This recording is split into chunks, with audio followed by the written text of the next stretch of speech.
Kalau kita tak angkat ajaran kita, siapa nak angkat ajaran kita? Kita lah yang kena angkat.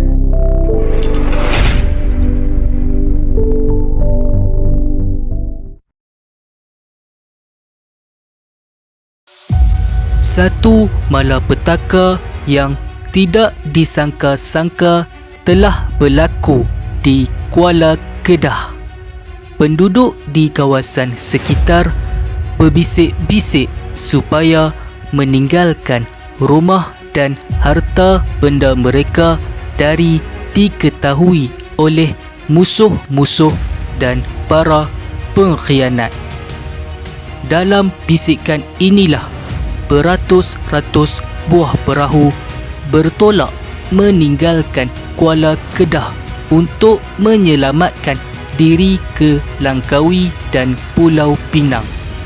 Terdapat juga penduduk yang merempuh hutan belantara dan mendaki bukit-bukit di pendalaman.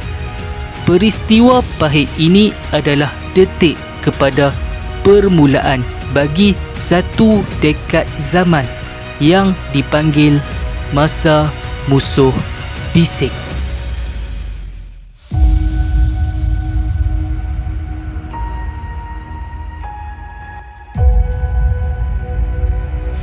Pada 12 November 1821, serombongan Angkatan Tentera Ligor dengan anggaran 7,000 orang bersama dengan ratusan buah kapal perang dan perahu telah tiba di kota Kuala Kedah. Keadaan ini telah menimbulkan rasa panik dan tanda tanya kepada penduduk kota Kuala Kedah yang pada ketika itu sedang meraihkan satu majlis perkahwinan. Pada ketika itu, Sultan Ahmad Tajuddin Halim Shah II sedang bersemayam di Istana Pulau Tiga di hulu Sungai Merbuk, Kuala Muda. Datuk Bendahara telah ditugaskan untuk mentadbir kota Kuala Kedah buat sementara waktu kerana Sultan pada ketika itu sedang sibuk menjalankan kerja galian terusan dari Simpur ke kota Kuala Muda.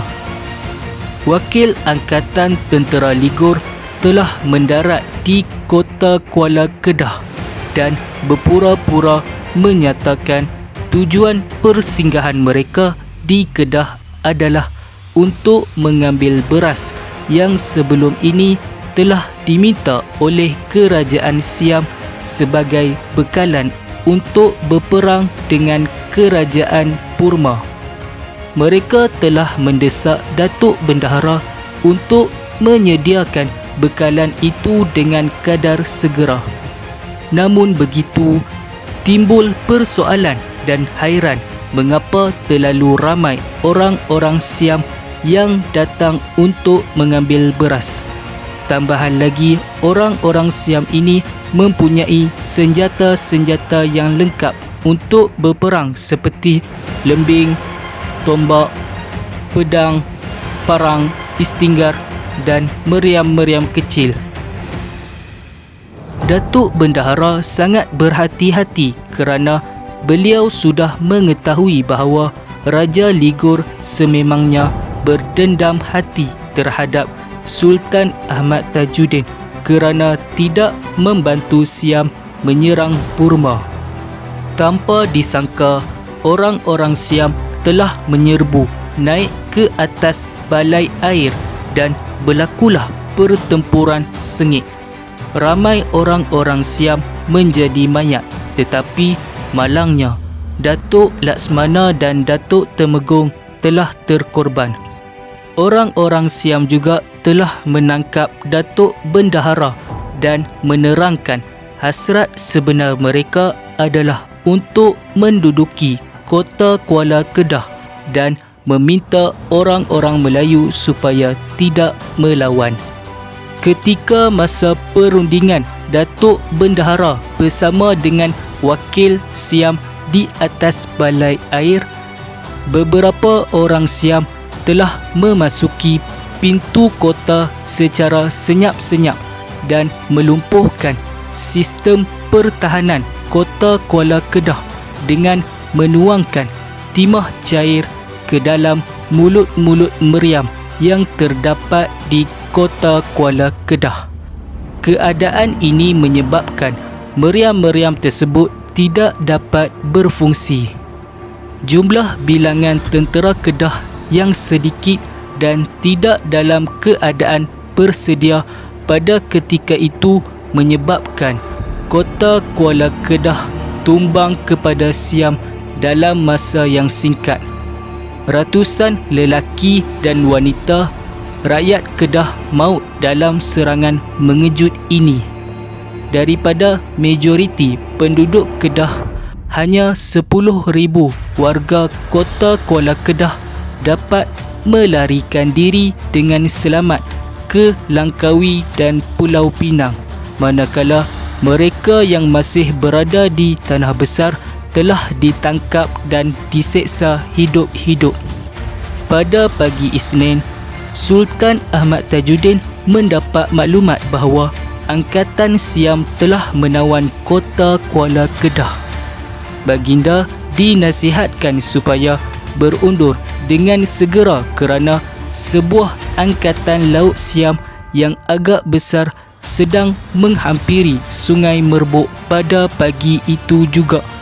Tanpa melengahkan masa, Sultan Ahmad Tajuddin telah mengumpulkan isteri dan anak-anak baginda untuk berangkat ke rumah saudaranya Tunku Sulaiman di Kuala Perai dengan menaiki beberapa ekor gajah merentas hutan belantara.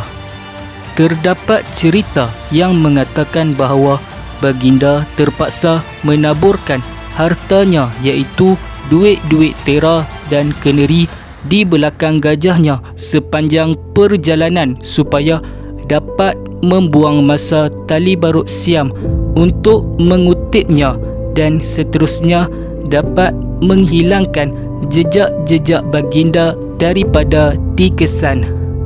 Sepanjang tempoh Kedah dijajah wilayah Siam, tentera Siam telah melakukan kezaliman dengan merampas harta benda dan membakar rumah-rumah penduduk.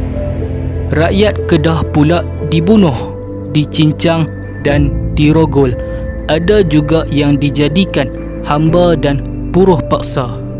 Situasi ini telah menimbulkan kebencian rakyat Kedah terhadap penjajahan Siam dan akhirnya bangkit memberi maklumat dengan berbisik-bisik, mengumpul dana dan menyertai para pejuang untuk memerangi pendudukan Siam di Kedah.